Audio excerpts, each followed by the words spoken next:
एक कट है, ठीक है। 2 3 4 5, ठीक है।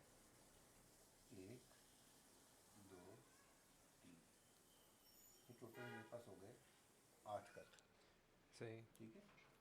अब इसी को मैं इस तरफ भी अगर लगा लूँ, सही। आप अपनी लाइन के रेफरेंस से मैं लाइन के लगा रहे हैं। रेफरेंस से लगा रहा हूँ, 2 3 4 5, ठीक है। सही। ये और इसी तरह मैं 1 2 3। 3। अच्छा, अब इन लाइंस को मैंने मिला लेना है। तो मेरी जैसे वो अंग्रेज़ी की लाइनें नहीं होती, 4 लाइनें, जी जी जी। उस तरह की एक चीज़ जो है यहाँ पर बन जाएगी। 8 लाइन है। नहीं, सारी लाइनें भी लगाऊंगा मैं। सही है, मैं टॉप आपको, बॉटम और सेंटर जी मैं आपको बताऊंगा प्रोपोर्शन जी। देखने के लिए।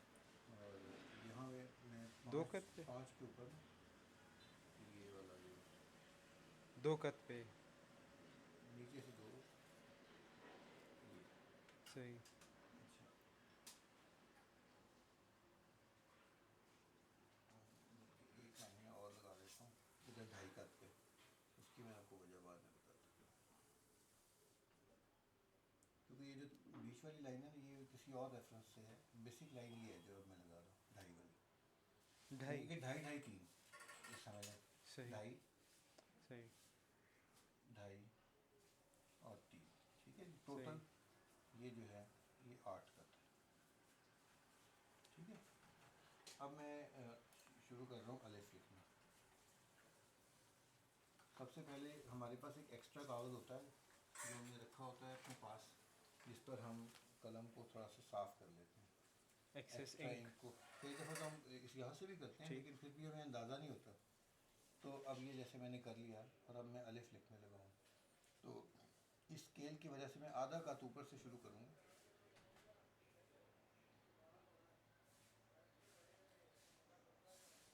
तो ये 3 कत का अलिफ बन गया मेरे पास, क्योंकि मेरे पास एक स्केल पहले से लगी हुई है। सही। तो इस पर जब मैं इसको लिखता हूँ तो इसके बाद अब अगला लफ्ज़ आ गया बे है। बे की हम 2 शक्लें लिखते हैं, और या अलिफ के ऊपर मैं अभी एक मद बना देता हूँ जो आमतौर पर हम इस लाइन के ऊपर लिखते हैं। ये देखिए, ये 4.25 कट की होती है। इतना हिस्सा 3 कट और ये 1.25 कट, ठीक। इसको मद कहते हैं। बिल। इसीलिए कहते हैं अलिफ मद आ, आ। यानी आ वो आवाज़ है, ये 2 उसके वो हैं हिस्से में। हिस्से, एलिमेंट्स। एलिमेंट्स। अब इनमें हम, इतना ज़्यादा फासला ये असूल है इस नहीं तरह नहीं, ये लिखना। असूल नहीं है। ये ठीक हम है। क्योंकि तालिब इल्म को इन लाइनों के अंदर ना एक ऐसी मशक करवाते हैं जो खुद वेल डिज़ाइंड होती है। ये सही जब ये सही बनेगा सही। ना टोटल, तो ये भी एक नमूना बन जाएगा, सही। ठीक है। तो उसके साथ साथ ये भी तरबियत हो रही होती है। कितने फासले पे आप लिखने लगे हैं? तकरीबन ये एक कद के फासले पे।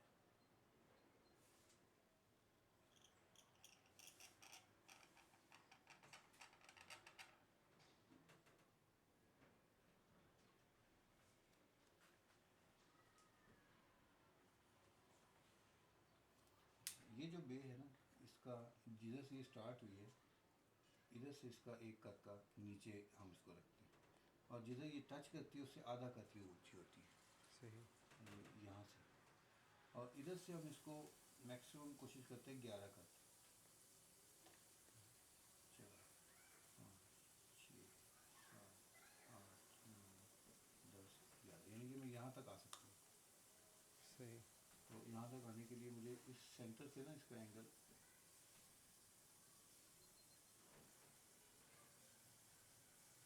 यहाँ तक सही। आता है।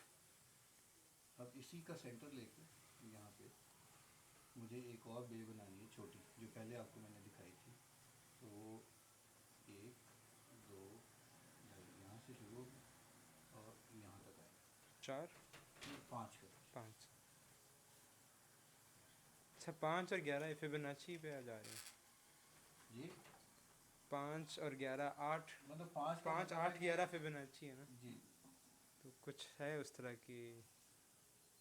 अच्छा, मुझे वो लफ्ज़ ही नहीं आता जो आप बोल रहे हैं, ना मुझे ये पता फिबोनाची जो गोल्ड की सीरीज 1 3 5 1 1 2 3 5 क्या 8 होता है मुझे नहीं पता ये। ये नेचुरल प्रोग्रेशन का एक अच्छा कोई phenomena- मैथमेटिकल डिपिक्शन है। अच्छा जैसे ज़ीरो और वन, जब जब पहला नुक्ता पैदा होता है, जब जी उससे फिर जब नंबर बढ़ता है आगे, अच्छा तो एक से शुरू होकर दो बनते हैं, दो से बढ़ते हैं, तीसरा हिस्सा ऐड होता है, हाँ। जो भी पिछला हिस्सा है वो उसमें ऐड होता जाता है। सही सही तो तीन और पीछे दो है तो वो पाँच बन जाते हैं, पाँच और पीछे तीन है तो वो आठ बन जाते हैं। ये देखिए आप, ये अपने तौर पर ना एक आप देख रहे होंगे कि कंपोजिशन बन रही है, बिल्कुल बिल्कुल। ठीक है ना, कि इसके ऊपर इसका होना, और इन नुक्तों का आप देख रहे होंगे कि इनके बिल्कुल सेंटर में इसका सही। आना। एक चीज़ पूछना चाह रहा हूँ, ये जी। बे का इधर वाला हिस्सा इसमें थोड़ा नहीं सा होता। डिक्लाइन कर रहा है, अ, तो ये आप ये डिज़ाइन का हिस्सा है ये बे के, या नहीं ये इसका हिस्सा ये वाला है। मेरा मतलब है कि बे यहाँ से फासला वर्सेस यहाँ से हाँ फासला, हाँ, तो ये इसके ऊंचा बे के होता है, डिज़ाइन का ये हिस्सा इसका है। डिज़ाइन का हिस्सा है। सही। बंद है रिकॉर्डिंग? अच्छा नहीं नहीं चल रही। पिछले और 52 मिनट्स से तुम ऑफ करके रिकॉर्डिंग कर रहे इसके माइक से होगी हो। हाँ और वो कैमरास के माइक से भी होगी। ठीक है, ये ऑफ था। अच्छा अच्छा अब आप आ जाएँ, जीम हम बनाने लगे। तो जीम के लिए मैं यहाँ पर पहले एक कट लगाऊंगा यूँ करके, इसका सर बनना शुरू होगा। फिर मैंने इधर गया, डेढ़ कट आ गया। ये कलम की नोक से बनता है। जब हम बारीक लिख रहे होते हैं तो ये एक स्ट्रोक में बन जाता है, यानी कि समझ लीजिए बन जाता है। मैंने क्योंकि ज़्यादा प्रिसीजन रखनी थी, और तो मैंने इस स्ट्रोक को नहीं आने दिया, बल्कि उसकी आउटलाइन को बना लिया, ठीक है। वरना बनता ऐसे ही है जैसे अब मैंने सेकंड अटैम्प्ट में सही। बताया। उसके बाद मैं नीचे आया, ये देखो, यहाँ से एक सर्कल का शुरू हो गया।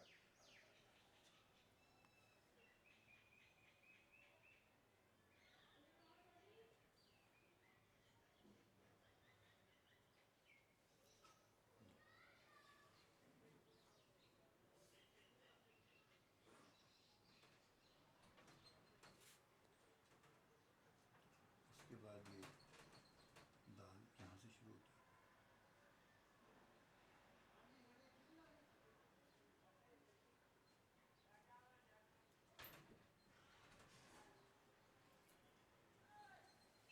फिर रे,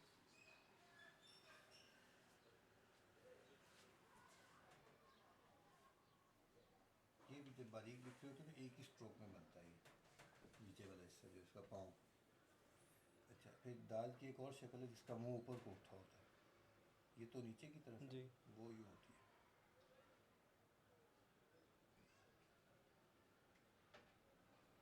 और इस दाल के बाद जो रे लिखी जाती है ना, वो ये नहीं होती। उसके बाद एक बैठी हुई रे होती है, जैसे तोए का नीचे वाला हिस्सा। सही। यानी ये जब जब ये दाल या ये रे डालने का कभी मूड हो और उससे पहले दाल आ रही हो, तो हम ये वाली बनाते हैं। अच्छा, ये सिलेक्शन जो होगी ये कंपोजिशन के बेसिस पे होगी। कंपोजिशन की बेस पर होगी कि ये रे आमतौर पे हरूफ के ऊपर आती है। अच्छा मसलन मैं लाहौर लिख रहा हूँ, तो ये देखें मैंने यूँ लिखा, ये उसके बाद ये, तो इसके ऊपर मैं यूँ डाल दूँगा, ये रे इस जगह के लिए है। लेकिन ये रे, अच्छा यानी अब आपके नज़दीक ये रे नहीं है, इसलिए कि थोड़ा आपके सा नज़दीक जो शेप्स आपने तय वो की, जो लेकिन जब आप जहन में बैठी इन हुई। टेक्स्ट से गुजरेंगे ना, जो हमारा ट्रेडिशनल टेक्स्ट है, तो आप इस दुनिया के शहरी बन जाएंगे। सही अभी आप इस दुनिया के पासपोर्ट नहीं मिला आपको। सही। तो जब आप इसके शहरी बन जाएंगे तो इसके एक एक बंदे को, एक एक मल्लेदार को पहचानेंगे आप कि मेन फर्क जो रे का जो शुरू होने वाला हिस्सा है उसके जी, सीधे होने की बजाय उसको, जी जी मैं आपको बताता हूँ। जैसे अब ये तोय है, अब मैं तोय का ये बनाया ऊपर वाला हिस्सा, तो इसके बाद जो कुछ है ना वो ये है, ये देखिए अच्छा अच्छा अच्छा बेसिक चीज़ ये है जो मैंने अब बनाई है, ये देखिए ये। अब इसके बाद मैं सीन लिखता हूँ।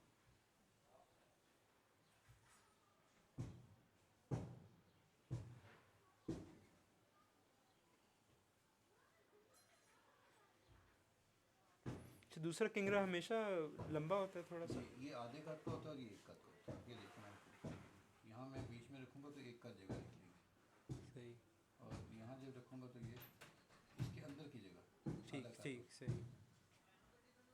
वैसे भी वो इस वक्त जो मैं लिख रहा हूँ ना, ये इसमें वो प्रिसीजन नहीं है सही है। जो आनी चाहिए।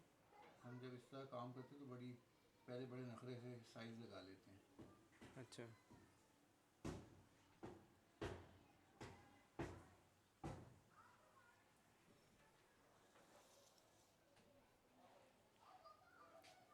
अच्छा जीम और सीन एक दूसरे का बिल्कुल मिरर इमेज तो नहीं है। नहीं नहीं बिल्कुल वो नहीं, काफ़ी थोड़ा- फ़र्क है उसके काफ़ी फ़र्क है, उनके यहाँ weight के में भी- मुड़ने में। यहाँ के मुड़ने में भी फ़र्क है।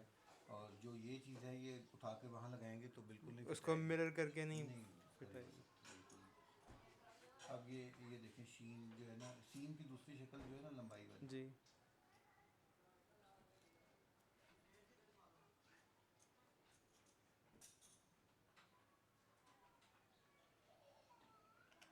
ये भी 11 कद। अच्छा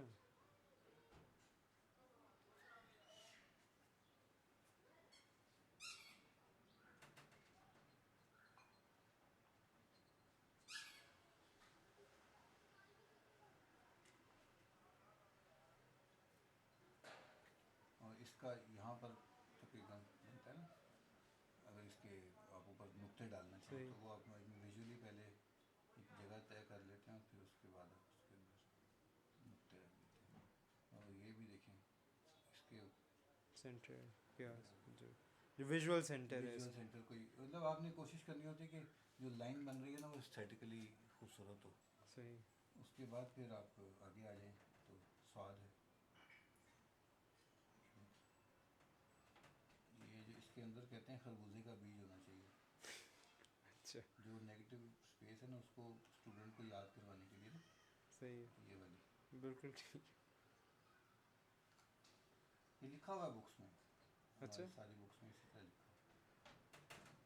अभी आपको बुक्स भी दिखाएंगे ना आपको।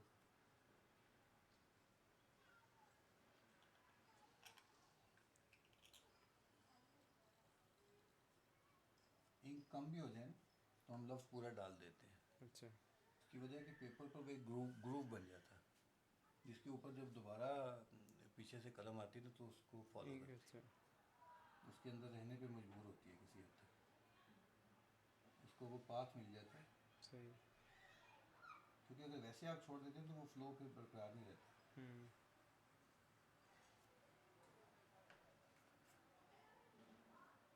ये स्वाद हो गया जी। इसके बाद ये आपका तो ये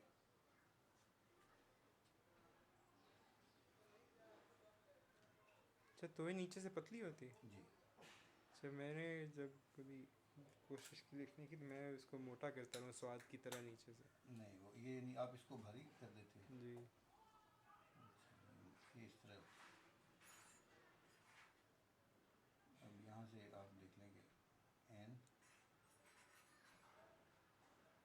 ये एन का सर कलम की नोक से, उसके बाद यहाँ पर एक नुक्ता, ये, और बाकी प्रोसेस इसका जैसे जीन है।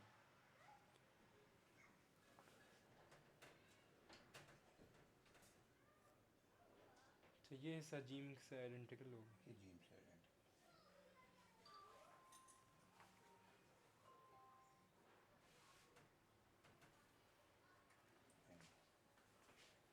अच्छा और इसके ये जो लाइन है ना, ये वाली लाइन, यहाँ पर भी कई दफ़ा फेड डाल देते हैं क्योंकि ये नुक्तों की वजह से स्पेस होती है ये वाली। सही और बे के बराबर नहीं उसको लाया जा सकता वो बे को लाया भी जा बैलेंस। सकता अच्छा है वो बाजू का, अगर स्पेस ज़्यादा हो देनी हो, क्योंकि जो नीचे वाली लाइन बननी है ना वो तकरीबन इतनी जगह लेती है, सही तो वो कोशिश करते हैं कि इस लाइन को ना उस लाइन के हिसाब से ख़त्म कर दें, थोड़ा बहुत सही आगे सही जाके। सही ताकि जो कॉम्पैक्ट रूफ हैं हाँ, वो एक जगह आ जाए। हाँ जी। हालांकि और ये बेसिकली इसकी बेस लाइन ये सब की ये है, ये वाली बेसिक लाइन ये है, सही यानी फे को उसूलन इस लाइन पे बनना चाहिए। लेकिन उसको साथ साथ हम ये भी ट्रेनिंग दे रहे हैं ना कि एस्थेटिक्स क्या होती है। सही सही तो है। उसको और ये- हॉरिजॉन्टल कंपोजिशन जो है वो कंपोजिशन भी बता रही है। वैसे मैंने अब ये कोर्स अलग कर दिया।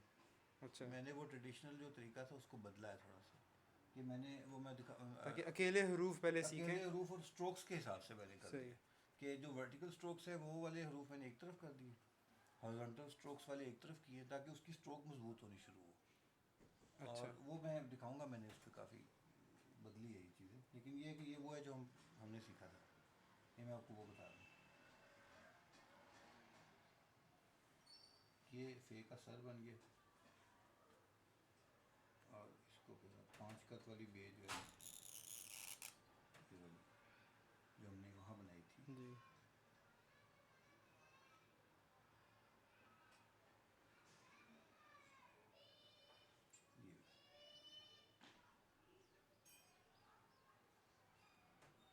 ये आप इसको यहाँ भी डाल सकते हैं, लेकिन अगर यहाँ डालें तो ये ज़रा आसानी हो जाएगी। तो ये एक लाइन है, इसके अंदर फिर वो और बैलेंस करने के लिए कुछ नुक्ते भी डाल देते हैं। एक तो नुक्ते की मशक करवानी होती है, सही। दूसरा वो लाइन ज़रा अच्छी लगती है जब उसमें नुक्ते लगे होते हैं। इसी तरह एक नीचे की लाइन होती है,